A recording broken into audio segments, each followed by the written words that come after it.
Viewers may find the following video disturbing. Viewer discretion is advised.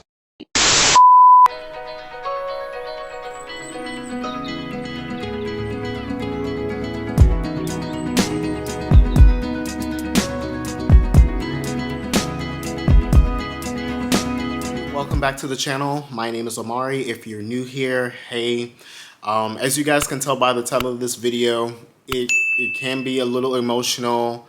I am going to talk about some kind of triggering things, so I just want to let you guys know that. I went ahead and told my coming out story a little over a year ago. Here's the thumbnail for it. That video has gotten a lot of traction. It's my most viewed video on the channel. And I really wanted to come back and make another video to kind of raise awareness and also kind of make some closure to the situation. So I'm going to kind of talk to the camera and kind of talk to you guys and also kind of narrate as I'm talking to kind of bring some closure to the situation. Unfortunately, me and my mom, we still do not have a great relationship. I made another video as well talking about my undiagnosed mental illness mother, and that video has gotten some pretty good traction as well. So if you have not definitely go ahead and checked out those videos, I would definitely encourage you to go ahead and check those out and kind of come back here so you can kind of understand what I'm talking about, and they'll also be in the description box below, the links. So without further ado, I'm not going to waste too much time. I'm just going to kind of dive right into it. I'm going to try my very best not to cry. I don't want to cry on camera. I don't really like crying at all. It's not something that I want to, but I'm going to be honest with you guys. This is something that has been weighing on me for quite a while. I am 28 years old today, and I have been fighting this battle literally since I was 11. 11 years old, from the time I can really remember when it started to get really bad. So you could just imagine I have had 17 years of mental abuse, physical abuse. You know, it's been a lot, and I will have to tell anybody, and I don't care what you may say, if you have a relationship with your mom and dad of any sort, I don't care how annoying they are, please cherish that, because I sit here and I would love to be able, like the holidays are coming up, I would love to actually sit down and have a Thanksgiving dinner with my mom, cook with my mom. I would love to go ahead and spend Christmas with her. Those are the things that I have always yearned for to have, but it's like, I don't know. Like I said, like, she has an undiagnosed mental illness. It's not something that has been, you know, medically diagnosed, but it's pretty much so there. Everybody in my family kind of pretty much agrees with that as well. She just refuses to seek help. She just does. And it's just very unfortunate, because I sit here today and as I get older, like, there are, you know, times that I think, like, you know, when I do decide to have my child, you know, am I going to be able to bring my child around his grandmother? Those are the things that I think about, and it really mentally messes with me. And I'm sure obviously not the only person out there. This happens to a lot of Caribbean generation individuals, whether you are, you know, from the actual island that they're from, or if you just grew up in the household. Either way, it is trauma that affects you in any type of way. And because of that, I think I am going to go ahead, I know that next year, going into 2023, I want to seek some help, some therapy from this to kind of help cope and move on, because I've noticed that even in my past relationships that this has affected me by a lot of the events that have happened to me in my younger years and going into my adult life. It has brought, you know, some anguish and some trauma into those relationships. So I just want to go ahead and kind of raise awareness for that. I know I'm obviously not the only person out there. I hope this video can help someone else out. Definitely go ahead and share it. And if you would like to go ahead and see more brighter, fun content, I have a plethora of videos on my channel of vlogs, story times, funnier content. So definitely go and check that out if this is just not the video for you. All right, so I had typed up something on my phone and I wanted to read it out loud, but I think I'm just kind of just take it from my brain and just go ahead and just let you guys know. everything that has been going on since that time, and I just want to go ahead and just tell it like it is, okay? So, starting from the age 11, when I had came to the States and stayed here officially, I always knew that I was different. I always knew I was different. I always knew that there was something different about me. At that time, I wasn't the only child anymore. I had my younger brother. He was a baby at the time. And during that time, I was always either the babysitter, the caretaker, or the household help, pretty much. Things around the house that needed to get done, which I definitely don't think that's a problem, but it becomes a problem when it becomes just solely relied on that eldest sibling to take care of everything. That's not fair. I don't think that's right. I don't think that it is okay, because that is not their child. They didn't bring that child into that world, and they deserve to enjoy their own childhood. That is my opinion. I did everything that I could to help around the house, or, I would be disciplined, whether if it was corporal punishment, verbal, things of that nature. I always remember coming home from school, and that was like one of the top things I had to do, whether if it was dishes or what have you that needed to get done. I always remember, especially going to school, going in from elementary to middle school. I didn't have the easiest time of going to school. I was always kind of made fun of a little bit in school. I knew I was different. I've been called out homophobic slurs, things like that nature in high school and in middle school. And, that does have a mental effect on individuals. It does. I will have to say, most of that stuff, I kind of brushed it off. It didn't really bother me, and I feel like it's made me stronger these days, but it's still not right. It still shouldn't happen, because even until this day, like, I go out in public and knowing that I accept who I am, if I'm with my partner, if I'm in a relationship or something like that, I'm kind of very cautious of how much PDA is showing, because I kind of fear somebody saying something or saying a slur of that nature. I just don't want that type of attention. And knowing that about myself has always been just, it's been kind of terrifying. And being terrified of my mother was something that I was. Just knowing that if I were to talk back, if I were to do something wrong, I could be, beaten or given corporal punishment with an object or a belt.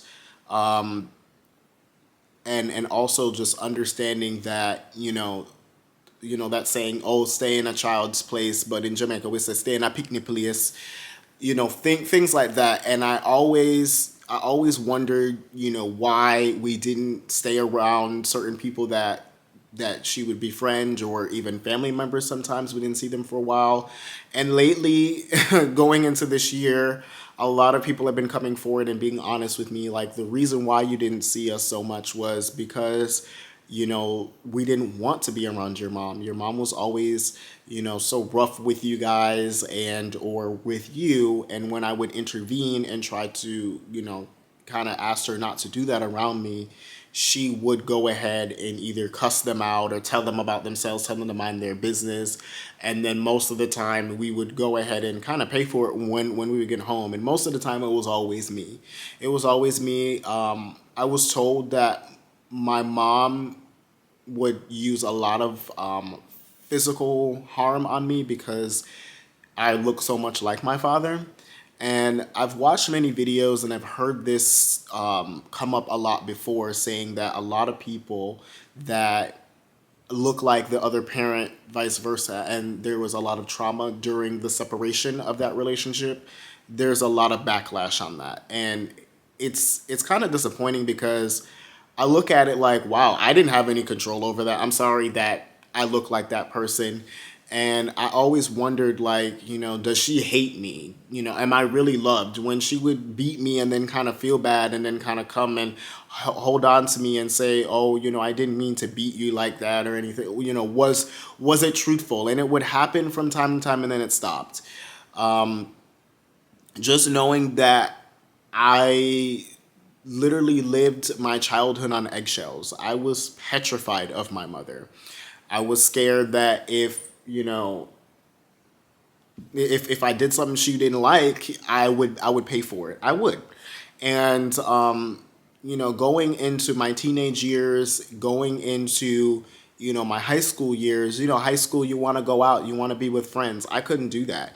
I had to come up with every type of excuse to not be home, so I didn't have to be the full-time caretaker and house cleaner, or doing all these things. So I purposely signed up for after school programs. I purposely signed up for college classes while I was in high school, so I could go ahead and spend as much time as possible away from home than to be at home. I even got a job. I worked a job as soon as I could work one, and did all of those things. But as I look at this camera today and I kind of talk, it's like I feel like I'm reliving it, and it's been tough. And yes, I sit here at the age of 28. No, I don't have that fear for her anymore, but I've always wondered, and why, and to this day, why couldn't I have received the mother's love that I would see my friends get or my cousins get? And unto this day, I'm still kind of a little envious of it. Like, all I've ever wanted was a mother's love. To hear, parents say, "Oh, I'm gonna go ahead and check on my daughter, and I'm gonna call her to see how her day was going," or "I'm going to go spend the weekend with my daughter," and especially as I do Lyft driving as well, and I cut hair, and hearing these experiences from their parents, about their children, it kind of puts me in a state like, why am I being punished and not having these moments that I have always wanted? And all I've ever wanted was, "Omari, I love you," or "Omari, thank you for being such a great son," or "Thank you for this," or, just even that. I have lived in Florida for 8 years. And out of those 8 years, my mom has came to visit me once, and that was because of a funeral. And it was my great aunt that died, and I deeply miss her. Oh my goodness, I miss her so much. She was an amazing person, and my mom came to visit me for that time, and I was so excited to have her there because I had bought my first home. And that was the first time that she came into my first home. And she was so excited and telling people about it and so on and so forth. But to know, like, the backing behind it, to know, like, it took someone to pass on for her to come and visit me, kind of bothered me.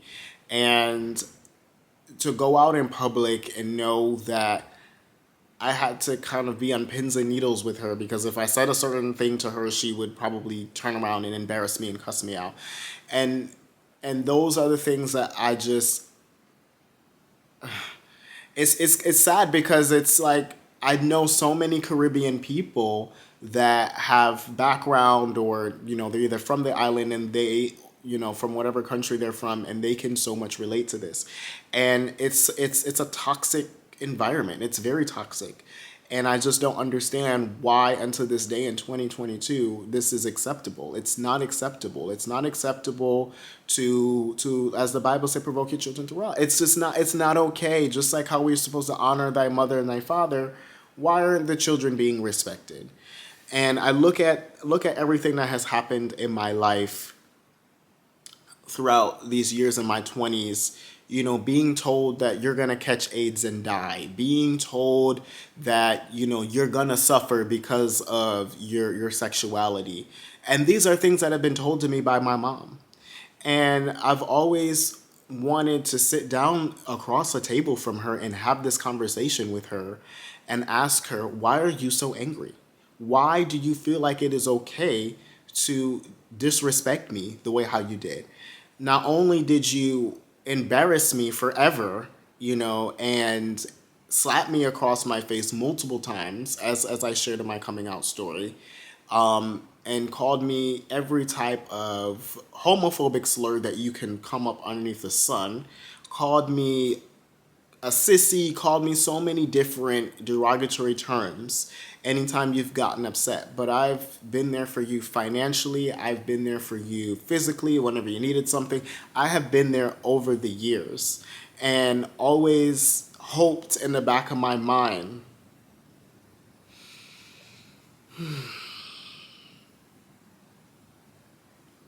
I'm sorry.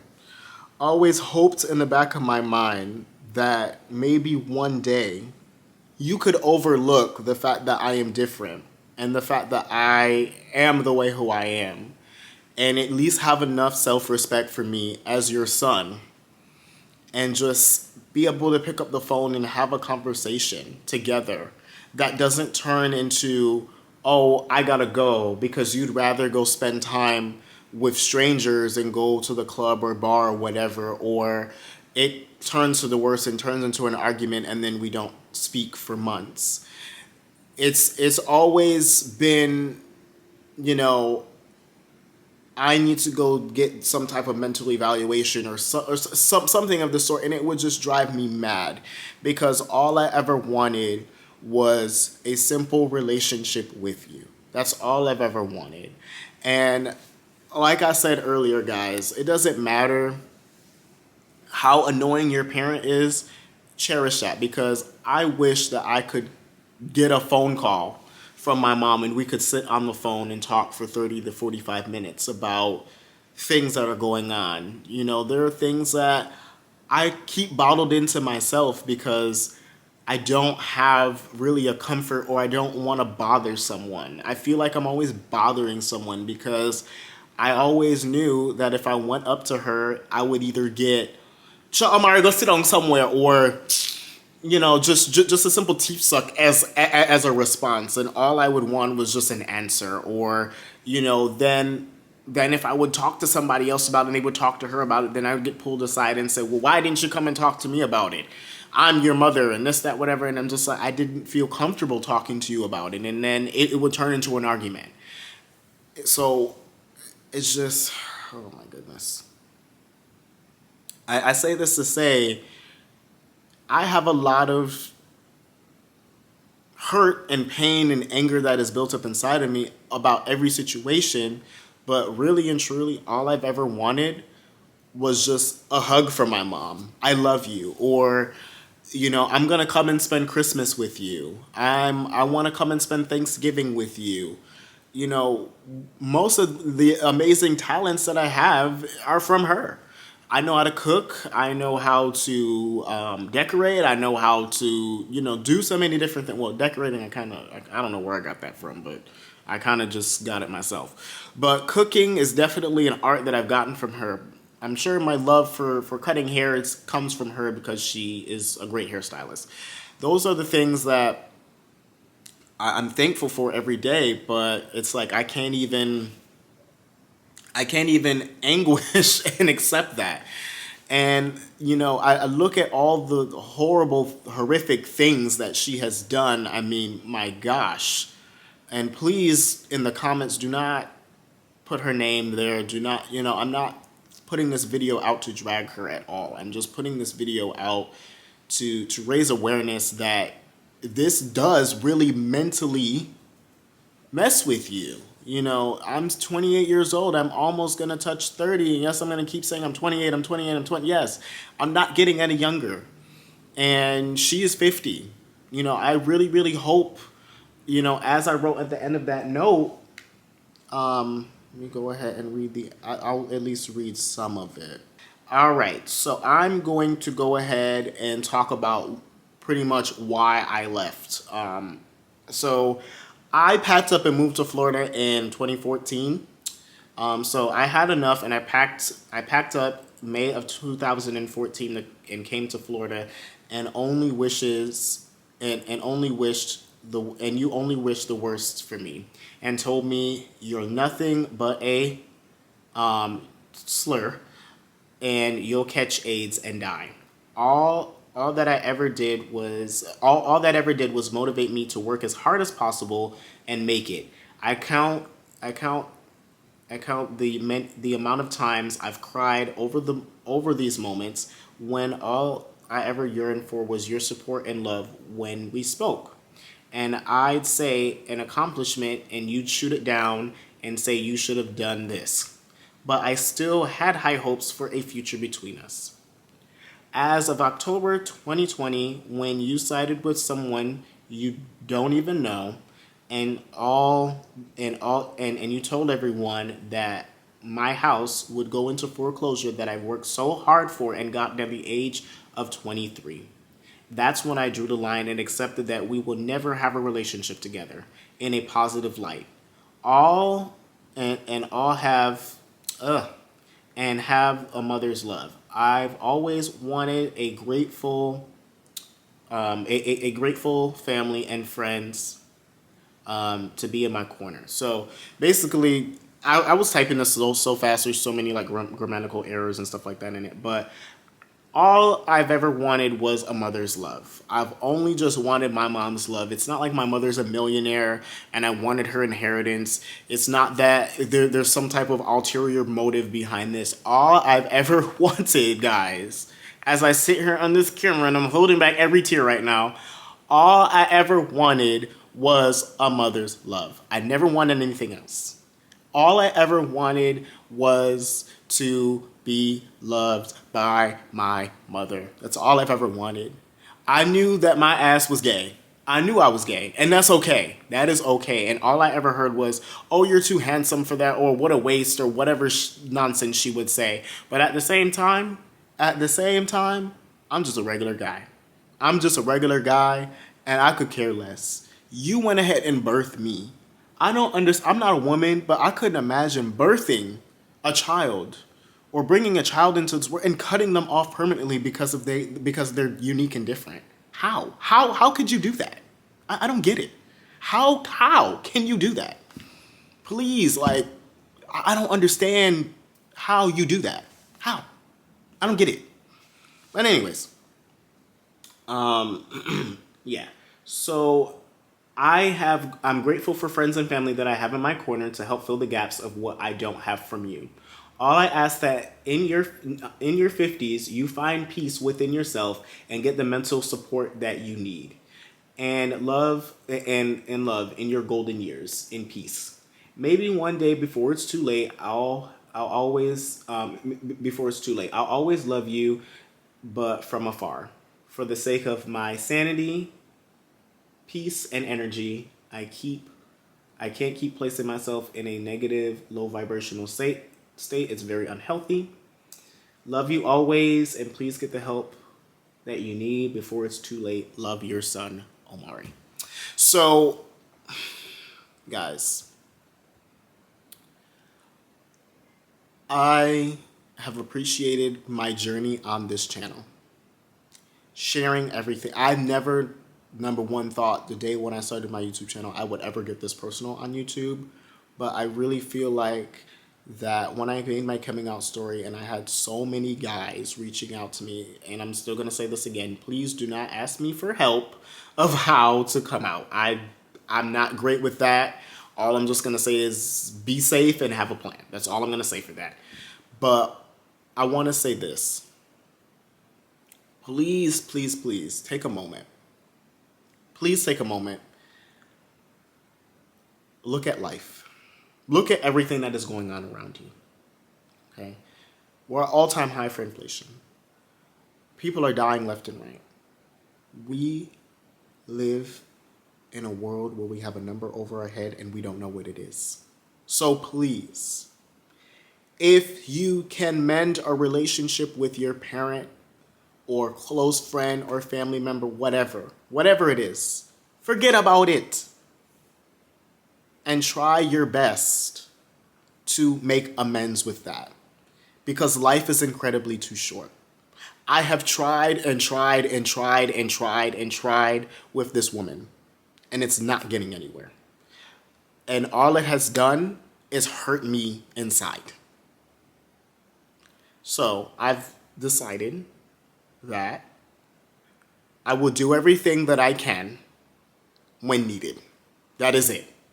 I refuse to put myself through any more just abuse at all.